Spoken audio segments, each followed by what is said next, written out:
Hi hello नमस्ते। आज मी निघाली आहे राष्ट्रमाता जिजाऊ इंग्लिश स्कूल जे शेंदूरवादा या गावात आहे, तालुका गंगापूर आणि जिल्हा छत्रपती संभाजीनगर। तर इथे एका क्रीडा महोत्सवाची सुरुवात होणार होती। तर क्रीडा महोत्सवाचं उद्घाटन करण्यासाठी मला प्रमुख पाहुणे म्हणून आमंत्रित करण्यात आलं होतं।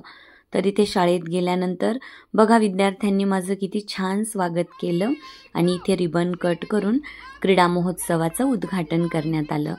तर ह्या सर्व शाळेची ही जी कॅप्टन आहे तिने छान मला सलामी दिली आणि माझं छान स्वागत केलं। त्यानंतर तिथून आम्ही मस्त स्टेजपर्यंत चालत निघालो।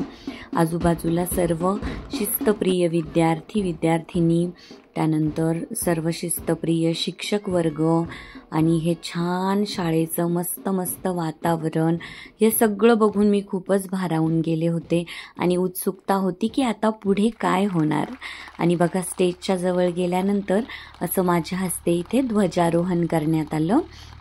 माझ्यासाठी हे सगळं खूप नवीन होतं आणि मी सगळं काही खूप एन्जॉय करत होते। इथे एक रिवाज आहे, ही क्रीडा मशाल अशी संपूर्ण गावातून विद्यार्थी फिरवून आणतात आणि इथे स्टेजवर बघा क्रीडा ज्योतीचं माझ्या हस्ते प्रज्वलन करण्यात आलं आणि हे सगळं बघून खरंच मला खूप आनंद झाला आणि आम्हा सर्वांचं असं सर्व विद्यार्थ्यांनी छान सत्कार समारंभ अरेंज केला होता।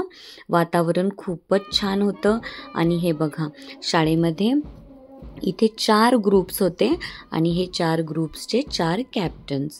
तर इथे सर्वांनी स्टेजवरील मान्यवरांना अशी सलामी दिली आणि आम्ही सर्वांनी विद्यार्थ्यांना छान सॅल्यूट केलं आणि मस्त विद्यार्थी खूपच एन्जॉय करत होते। त्यांनी खूपच कमी वेळेत ही सर्व तयारी केली होती असं शाळेच्या प्राचार्यांनी मला सांगितलं। हे बघा हे 4 ग्रुप्सचे 4 कॅप्टन्स आणि आम्ही त्यांना छान सलामी दिली आणि त्यानंतर सर्वांनी भाषण केलं आणि हे पल्लवी मॅडम आहेत, ह्या शाळेच्या प्राचार्य आहेत। त्यांनी भाषणामध्ये माझं खूपच जास्त कौतुक केलं आणि निवेदिका मॅडम आहेत, यांनीही खूपच कौतुक केलं आणि स्वतःचं कौतुक ऐकायला कुणाला बरं आवडणार नाही।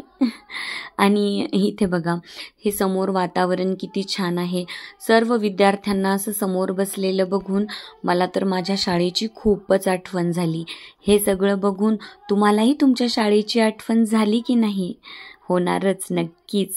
आणि बघा इथे सर्वांनी मला भाषण करण्याचाही चान्स दिला, मला माझं विचार व्यक्त करण्याची संधी दिली आणि मग मी मुलांना अगदी गप्पांच्या स्वरूपात आरोग्यविषयक मार्गदर्शन केलं।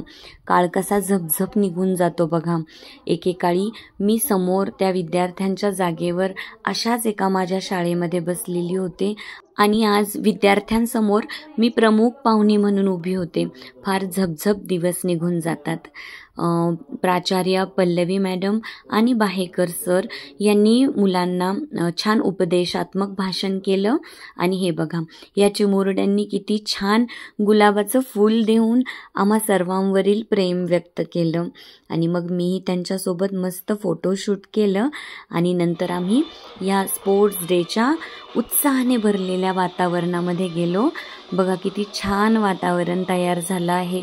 मस्त मोठमोठ्या आवाजात म्युझिक, ढोल ताशाचा आवाज आणि इथे बघा माझ्या हाताने क्रिकेटच्या खेळासाठी टॉसही करण्यात आला। किती छान निसर्गरम्य वातावरणामध्ये ही शाळा आहे। मी ही शाळेचं खूप कौतुक केलं आणि मग त्यानंतर क्रीडा महोत्सवाची सुरुवात म्हणून इथे क्रिकेटचा खेळ सुरू होणार होता, त्यामुळे त्यांनी मला क्रिकेटच्या खेळाची सुरुवात करण्याची संधी दिली आणि मग खूप वर्षांनी, आठवत नाही मला किती वर्षांनी मी क्रिकेटची बॅट हातात घेतली होती।